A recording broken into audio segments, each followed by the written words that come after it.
Good morning students. आज की जो आपकी वर्कशीट है वो वर्कशीट नंबर 37 है। डेट है आपकी 26 फरवरी 2021। विषय आपका सामाजिक विज्ञान, कक्षा 8th की ये वर्कशीट है जिसका नाम है मृदा निर्माण के कारक भूसंकलन मृदा का निम्नीकरण। यानी कि किस किस तरह से होता है मृदा के साथ भूसंकलन और निम्नीकरण, यानी कि मृदा का। तो आज चलिए डिस्कस कर लेते हैं मृदा के बारे में। मृदा क्या होती है? पृथ्वी के पृष्ठ पर दानेदार कणों के आवरण की पतली परत मृदा कहलाती है। यानी कि जो पतली परत होती है दानेदार, जो हमारी ज़मीन पे होती है, उसी को क्या कहते हैं? मृदा कहते हैं। यह भूमि से निकटता से जुड़ी हुई है। स्थल रूप मृदा के प्रकार को निर्धारित करते हैं।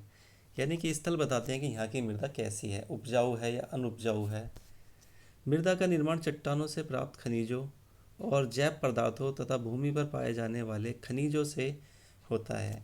यानी कि मृदा का निर्माण इन सब चीज़ों से होता है, चट्टानों से, खनिजों से, जैव पदार्थों से, और जो भी चीज़ पाई जाती है उससे मृदा का निर्माण होता है। चाहे वो पेड़ पौधे कुछ भी जो ज़मीन के अंदर दब गए हैं, उनसे मृदा का निर्माण होता है। क्योंकि ये चट्टानों के रूप में जब लावा बाहर आता है तो वो चट्टानों का रूप ले लेता है सूखने के बाद, और धीरे धीरे फिर जब वो खिसकता है तो ये मृदा बन जाता है, मृदा का रूप लेता है।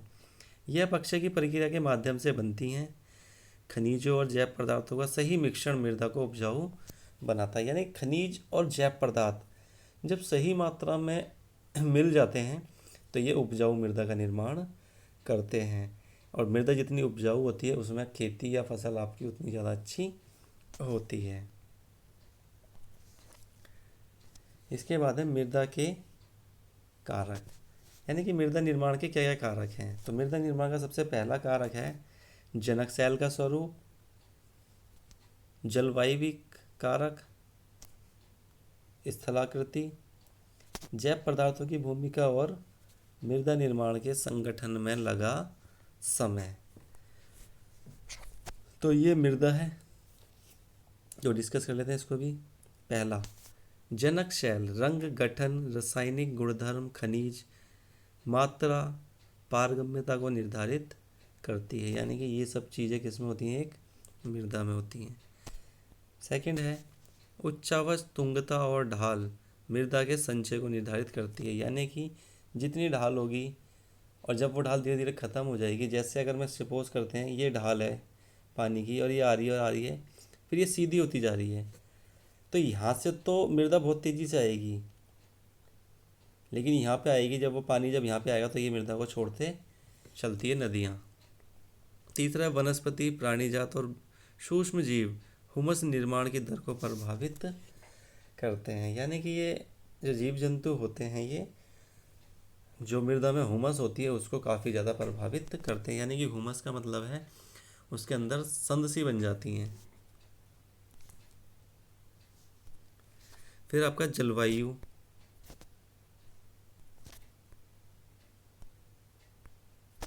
जलवायु, तापमान, वर्षा, अपक्षय और हुमस निर्माण की दर को प्रभावित करते हैं। यानी किसी भी मृदा को जलवायु, तापमान, वर्षा वगैरह ये सब काफ़ी ज़्यादा प्रभावित करते हैं। समय मृदा परिच्छेदिका की मोटाई को निश्चित करता है।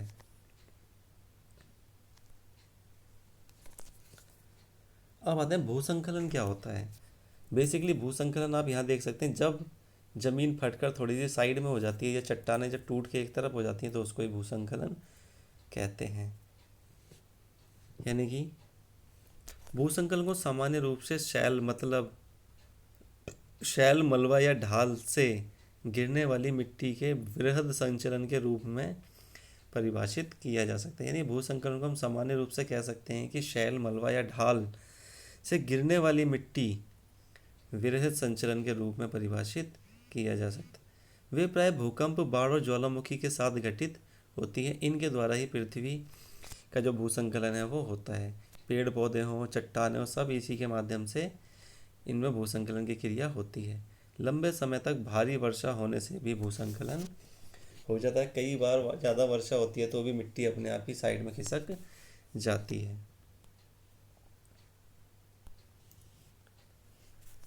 न्यूनीकरण की क्रियाविधि स्टार्ट करते वैज्ञानिक प्रविधियों के विकास से हमें समझने की शक्ति मिली है कि भूसंकलन उत्पन्न होने के कौन कौन से कारक हैं और उनका प्रबंध कैसे करना है। भूसंकलन को रोकने की कुछ प्रविधियां निम्न हैं। यानी कि वैज्ञानिकों के उपकरण और प्रविधियां, यानी कि जैसे वो यूज़ करते हैं और नई नई खोज करते हैं, उनसे हमें ये पता लगा है कि भूसंकलन की प्रक्रिया को हम कैसे कम कर सकते हैं या रोक सकते हैं। तो पहला है भूसंकलन प्रभावित क्षेत्रों का मानचित्र बनाकर इसमें प्रभावित होने वाले स्थानों को इंगित करना। इस प्रकार इन क्षेत्रों को आवास बनाने के लिए छोड़ा जा सकता है। यानी कि हम एक मैप बना सकते हैं और उसमें दिखा सकते हैं कि भूसंकलन किन किन क्षेत्रों में होता है और इन क्षेत्रों को खाली आवास बनाने के लिए छोड़ा जा सकता है। भूमि को खिसकने से बचाने के लिए प्रतिधारी दीवार का निर्माण कर सकते हैं। यानी कि एक अच्छी दीवार का निर्माण कर सकते हैं जिससे भूसंकलन रुक सकता है। भूसंकलन को रोकने का सबसे प्रभावी तरीका वनस्पति आवरण में वृद्धि है। यानी कि वनस्पति आवरण है, यानी कि आप पेड़ पौधे वगैरह ज़्यादा मात्रा में लगाएंगे, उससे भी भूसंकलन रुकता है, कम होता है। सतही अपवाह तथा झरना प्रभाव के साथ साथ भूसंकलन की गतिविधि को नियंत्रित करने के लिए पृष्ठीय अपवाह नियंत्रण उपाय कार्यान्वित किए जा सकते हैं।